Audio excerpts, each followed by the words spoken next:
सवाल जी गुजरांवाला से हमज़ा साहब करते हैं।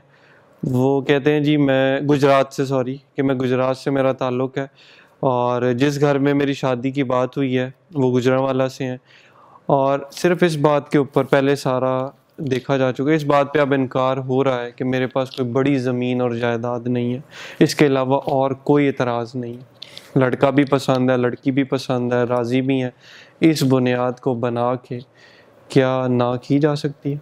माल और दौलत तो बुनियाद नहीं होती घर बनने की, और वो घर कभी नहीं चलता जो माल और दौलत पर बनता है। जो रिश्ते माल पर जुड़ते हैं वो कभी भी नहीं चलते हैं।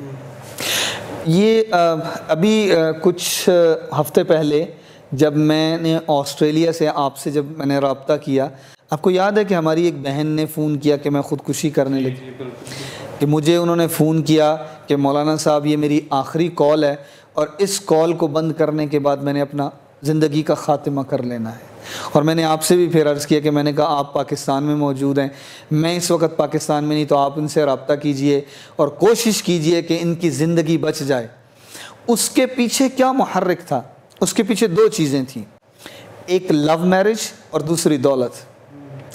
दोनों का जब खुमार उतरा तो नौबत यहाँ तक पहुँची कि वो बहन कह रही कि मेरे पास तो रास्ता ही कोई नहीं, मैं घर बार छोड़ चुकी हूँ, माँ बाप को छोड़ चुकी हूँ, बहन भाइयों को छोड़ चुकी हूँ, बुनियाद दौलत बनी। उसने मेरी जॉब देखी, मैंने शुरू में उसकी मदद की। वो जो हमारी वो बहन है वो अच्छी पढ़ी लिखी है, माशाल्लाह क्वालिफ़ाइड है, उनकी कहीं जॉब थी अच्छी, कहीं उनकी सैलरी भी थी, और फिर उनका आपस में ताल्लुक़ भी बना। तो बुनियादें दो चीज़ें बनी कि उनके पास पैसा है, खातून के पास, हमारी बहन के पास पैसा है, नौजवान की भी नौकरी नहीं है, वो लड़के की नौकरी नहीं है, तो ये भी कि ये सपोर्ट कर लेंगे घर चल जाएगा। और दूसरा लव मैरिज, माँ बाप से नाराज़ करके उनको।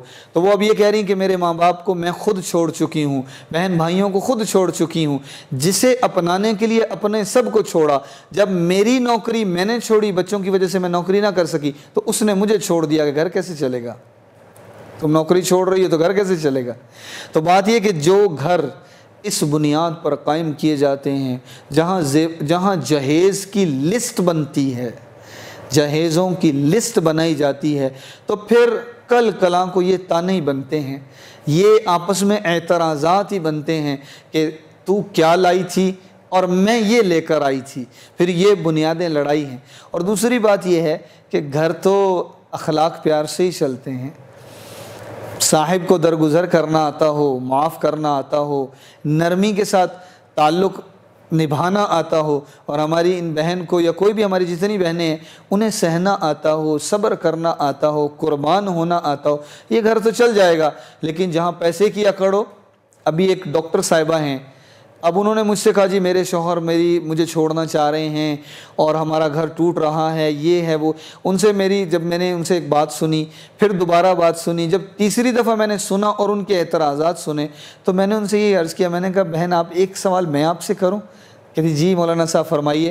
मैंने कहा बहन आप मुझे ये बताएं कि जब आपके शौहर ये सब कर रहे हैं तो आपका क्या अंदाज़, आपका क्या कहना है, आपकी उनके साथ बातचीत गुफ्तगू कैसे है? तो जब उन्होंने कहा कि मौलाना साहब मैं उनको समझा के थक गई हूँ और वो समझते ही नहीं हैं, मुझे उसी वक्त पता चल गया कि ये यहाँ इनकी ज़ुबान बुनियाद बनी हुई है रिश्ता टूटने की, कि ये मालदार घराने से हैं, पढ़ी लिखी हैं, डॉक्टर हैं, वैसे मालदार घराने से हैं, और वो एक सतह इनके रिश्तेदार हैं, वो इनके अजीज़ हैं, इनके ख़ानदान में से हैं, लेकिन वो इतने मालदार नहीं जितने ये मालदार हैं। और दूसरी बात, इनका घर जो सेटल किया है, गाड़ी दी है, घर दिया है, सारा वो इन डॉक्टर साहिबा के वालिद साहब ने सेट करके दिया है।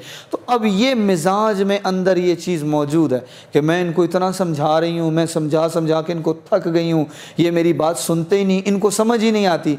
जब बीवी अपने शौहर को ये कहेगी तो वो शौहर क्या करेगा?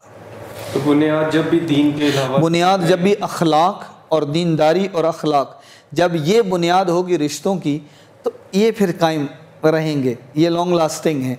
लेकिन जब बुनियाद दौलत की होगी तो दौलत कब तक साथ चलेगी, कब तक साथ देगी?